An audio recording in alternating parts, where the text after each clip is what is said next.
عرب کے لوگ جب جنگ کرتے تھے تو ایک ہاتھ میں ڈھال پکڑتے تھے، ایک ہاتھ میں تلوار پکڑتے تھے، لوہے کی ڈھال. جب دشمن حملہ کرتا تھا تو ڈھال آگے کرتے تھے. وہ کئی دفعہ ٹکرا کے ڈھال سے تلوار گر جاتی تھی. حضرت ابوبکر صدیق میدان میں نکلے، بیٹا کافروں کی طرف سے لڑنے آیا ہے، سگا بیٹا. اور میرے مصطفیٰ کریم نے فرمایا اولاد بزدل کر دیتی ہے آدمی کو، پر جب ایمان پختہ ہو تو پھر صحابہ نے اس بزدلی کی بھی پرواہ نہیں کی. سگا بیٹا کافر کی جانب سے آیا. حضرت ابوبکر صدیق نے تلوار سے حملہ کیا، بیٹے نے ڈھال آگے کی. جب صاحبزادے نے ڈھال آگے کی نا تو حضرت ابوبکر کی تلوار لوہے کی ڈھال سے ٹکرائی، تلوار گر گئی. اب حضرت ابوبکر نے ہتے ہو گئے، صاحبزادے نے اٹھائی تلوار. کہتا ہے جب میں مارنے لگا تو خیال آیا گھر تو میرا اجڑے گا نا، باپ تو میرا ہی ہے نا. صاحبزادے کہتے ہیں میں ابوبکر صدیق کو چھوڑ کے چلا گیا. بعد میں مسلمان ہو گئے، کلمہ پڑھ لیا. ایک دن گھر میں بیٹھے تھے تو بات شروع ہو گئی. صاحبزادے کہنے لگے ابا جی وہ یاد ہے نا جب میری ڈھال سے آپ کی تلوار ٹکرائی تھی اور تلوار گر گئی تھی تو میں نے آپ کو باپ سمجھ کے چھوڑ دیا، میرا ہی گھر اجڑنا تھا باپ سمجھ کے. جناب صدیق اکبر رضی اللہ تعالیٰ عنہ صاحب ابن شام نے لکھا ہے کہ اپنی سرین پر 2 دفعہ ہاتھ مارا، 2 دفعہ. کہنے لگے بیٹے تو اس وقت کافر تھا، تو نے مجھے چھوڑ دیا. میں جب واپس پلٹا تھا نا اسی دن اسی لمحے تو میرے دل میں خیال تھا کہ بیٹے نے تو چھوڑ دیا ہے، لیکن اگر بیٹا یوں میری تلوار کے نیچے آتا میں بیٹا سمجھ کے معاف نہ کرتا، کفر کا نمائندہ سمجھ کے قتل کر دیتا. اس لیے کہ میری نظر میں اگر کوئی اہمیت ہے تو رسول اللہ کے فرمان کی اہمیت ہے. باپ بیٹے اولاد کی کوئی اہمیت ہے؟ اشداء علی الکفار، کافر سے نفرت ہی نہیں ہوتی. یہاں تو موج لگ گئی ہے ایک عام نوجوان سے لے کے عام آدمی سے وزیر اعظم تک کی سوچ یہ ہے کہ رہائش امریکہ میں ہونی چاہیے، لندن میں ہونا چاہیے، بس یہی سوچ ہے.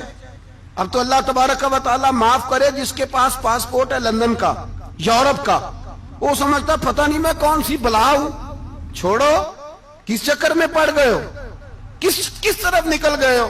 صدر صاحب امریکہ کے صدر کے ساتھ فوٹو کھچاتے ہیں تو وہ 2 فٹ اونچا ہو جاتے ہیں. بس کرو یار، یہ کمزور لوگوں کی علامت ہے، کمزور لوگوں کی. حضرت عمر فاروق رضی اللہ، مجھے پلٹ کے یاد آتے ہیں سیدنا فاروق اعظم. حضرت فاروق اعظم رضی اللہ تعالیٰ عنہ سے عیسائی بادشاہ نے کہا میں ملنا چاہتا ہوں. آپ فرمانے لگے ٹائم نہیں، جو تجھے ملنا ہے وہ مدینے کے غریبوں کو نہ ملوں گا، وہ رسول اللہ کے نوکروں کو نہیں ملوں گا، تجھے مل کے کیا کرنا ہے. میں انہیں ملوں گا جن کے لبوں پہ رسول اللہ کا درود جاری ہے، جو مصطفیٰ سے پیار کرتے ہیں. مجھے تجھ سے ملنے کی کوئی ضرورت ہے. ہمارے ہاں وہ نفرت نہیں کفر کے لیے جو مسلمان کے دل میں ہونی چاہیے، وہ مزاج ہی نہیں ہمارا، وہ شعور ہی نہیں. ہم جب بھی اتحاد کرتے ہیں کافر سے اتحاد کر کے اپنے ہی بھائی کو مارنے لگتے ہیں. وہ جی لڑائی ہو رہی تھی، بھائی کا بھائی سے اختلاف نہیں ہوتا گھر کے اندر، پھر وہ دشمنوں کو بلا کے لاتا ہے کہ میرے بھائی کو مارو. ایسا ہوا ہے کبھی؟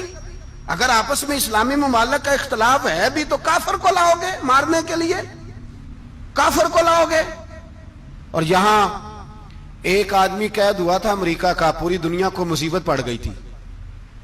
سمجھ آ رہی ہے؟ نام لینے کی ضرورت تو نہیں، بات کی سمجھ آ گئی آپ حضرات. ایک آدمی قید ہوا تھا اور انسانی حقوق کی تنظیمیں اور ہمارے اپنے اندر سے بڑے بڑے، میں روشن خیال نہیں، میں روغن خیال کہتا ہوں ان لوگوں کو، بڑے بڑے روغن خیال اٹھ کے کھڑے ہو گئے. جی انسانی حقوق کی بات کرو، جی ایسے ہو گیا، جی ویسے ہو گیا. لے گئے بندہ چھڑا کے. یہاں روز خون کی ندیاں بہتی ہیں. اقوام متحدہ جس سے مسلمان بھیک مانگتے پھرتے ہیں کہ مسلمانوں پہ مظالم بند کراؤ، اقوام متحدہ نے کہہ دیا کہ دنیا کی مظلوم ترین اقلیت کا نام برما کے مسلمان ہے. اقوام متحدہ نے رپورٹ دے دی. پھر مر نہیں گئے سارے اسلامی حکمران؟ شرم اور غیرت کے ساتھ کسی گھڑے میں دفن نہیں ہو گئے؟ تمہیں للکار کے انہوں نے کہا کہ یہ سب سے مظلوم ہے، ان کا کچھ کرو. چند دن پہلے یہاں ننکانہ صاحب بے سانیوں نے جلوس نکال کے کہا مسلمانوں شرم کرو، ان کی مدد کرو. پوپ بول پڑا، پوپ ایسانیوں کہا کہ مسلمانوں کہاں ہو؟